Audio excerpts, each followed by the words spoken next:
हे मधुसूदन, तुम कहते हो कि सर्वव्यापी परमात्मा की शरण में आओ, परंतु उस परमात्मा का स्वरूप क्या है?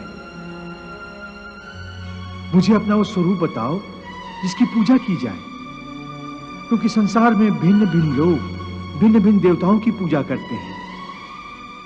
क्या वो पाप है? नहीं अर्जुन, पूजा कभी पाप नहीं होती। और जो प्राणी भिन्न भिन्न देवताओं की पूजा करते हैं वो भी वास्तव में मेरी ही पूजा करते हैं, क्योंकि इस विश्व के कण कण में मैं ही समाया हुआ हूं। ज्ञानी जन अपने ज्ञान चक्षुओं से मुझे हर जगह हर प्राणी के अंदर देख सकते हैं। एक विद्वान ब्राह्मण में भी मैं हूं, तो एक चांडाल के अंदर भी मैं हूं, गौ में भी मैं हूं, तो एक कुत्ते में भी मैं हूं, हाथी में भी मैं हूं, तो चूंटी में भी मैं हूं। विद्या विनय संपन्ने ब्राह्मणे गवि हस्तनी शुनि चैव स्वपाके च पंडिता समदर्शिना।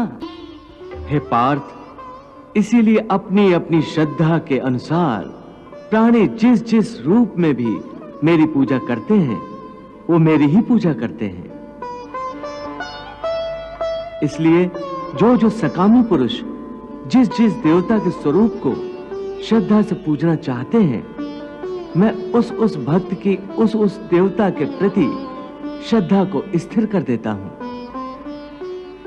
यो यो याम याम तनुम भक्तः श्रद्धार्चितुमिच्छति तस्य तस्याचलाम श्रद्धाम तामेव विदधाम्यहम्। इस प्रकार बहुत से जन्मों के पश्चात उसे जब यह ज्ञान हो जाता है कि इस सारी सृष्टि में मुझ वासुदेव के सिवाय और कुछ नहीं है, तो ऐसा ज्ञानी महात्मा अंततः मुझे ही प्राप्त होता है। परंतु हे अर्जुन, ऐसा महात्मा अति दुर्लभ है। परंतु हे केशव, प्राणी तुम्हें छोड़कर भिन्न भिन्न देवताओं की पूजा ही क्यों करते हैं? हे अर्जुन, मैंने तुम्हें पहले ही बताया है कि इस त्रिगुणात्मक सृष्टि में प्राणियों के कर्म, उनकी वृत्ति, उनकी श्रद्धा भी त्रिगुणात्मक होती है। इसीलिए अपनी अपनी श्रद्धा के अनुसार सत्व गुण वाले देवताओं को पूजते हैं।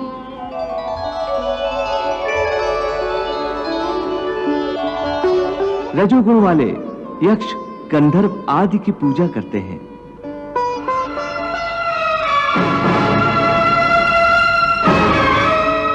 और तमोगुण वाले प्राणी भूत प्रेतों को पूजते हैं।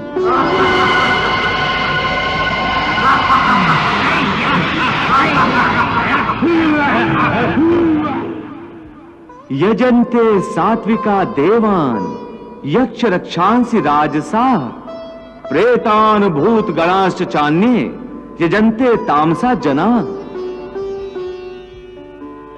हे अर्जुन, देवताओं को पूजने वाले देवताओं को प्राप्त होते हैं और मृत्यु के उपरांत अपने कर्मानुसार कुछ काल तक स्वर्गलोक में निवास करते हैं।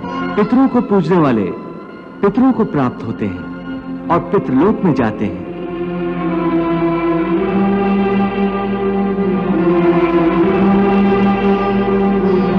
और भूत प्रेतों को पूजने वाले भूतों को प्राप्त होते हैं।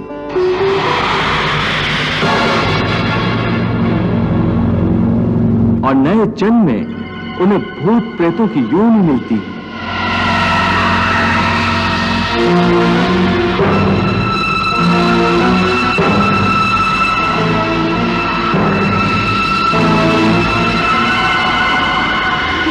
हे केशव, तुम्हारे कहने के अनुसार मनुष्य अज्ञान के अंधेरे में अपने अहं का हाथ पकड़े भटक रहा है और इसीलिए समर्पण नहीं कर पाता, अर्थात अज्ञान ही समर्पण के रास्ते की चट्टान बन जाता है। तो अज्ञान के अंधकार को दूर करने और ज्ञान प्राप्त करने का सरल साधन बताओ। श्रद्धा। हे अर्जुन, ज्ञान प्राप्त करने का मूल साधन केवल श्रद्धा है। श्रद्धा के बीज से ही विश्वास का अंकुर फूटता है।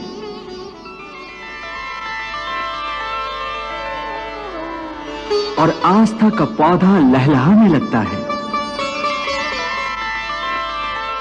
फिर इसी पौधे पर ज्ञान के फूल खिलते हैं।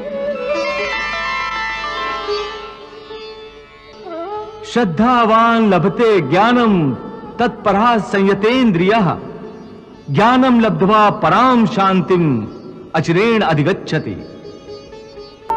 श्रद्धा वो सीधा और सरल रास्ता है जो मनुष्य को प्रेम शांति की ओर ले जाता है। इसलिए कि श्रद्धा द्वारा मनुष्य निष्ठावान बन जाता है। और जिस मन में श्रद्धा नहीं होती, वो मन संशय और शक के अंधेरों में इस प्रकार भटक जाता है कि उसे ना तो इस लोक में सुख का रास्ता मिलता है और ना परलोक में उसे शांति प्राप्त होती है। जिस मन में श्रद्धा नहीं होती, वहां शंका होती है। जैसे जहां उजाला नहीं होता, वहां अंधेरा नहीं होता। न श्रद्धा होगी, न आस्था होगी, तो मनुष्य आस्तिक नहीं रहेगा, नास्तिक बन जाएगा और वो कदापि सुखी नहीं हो सकता। हे अर्जुन, संशय के अंधकार को ज्ञान के प्रकाश से जो नष्ट कर देता है और ज्ञान द्वारा प्राप्त बुद्धि की प्रेरणा से अपने आप को समर्पित कर देता है, उसे कर्म नहीं बांध सकते। इसलिए हे पार्थ, अज्ञान के कारण जो संशय तेरे हृदय में उत्पन्न हुए हैं, उन्हें ज्ञान और विश्वास की तलवार से काट कर अपने कर्म रूपी युद्ध के लिए कमर बांध कर खड़ा हो जा।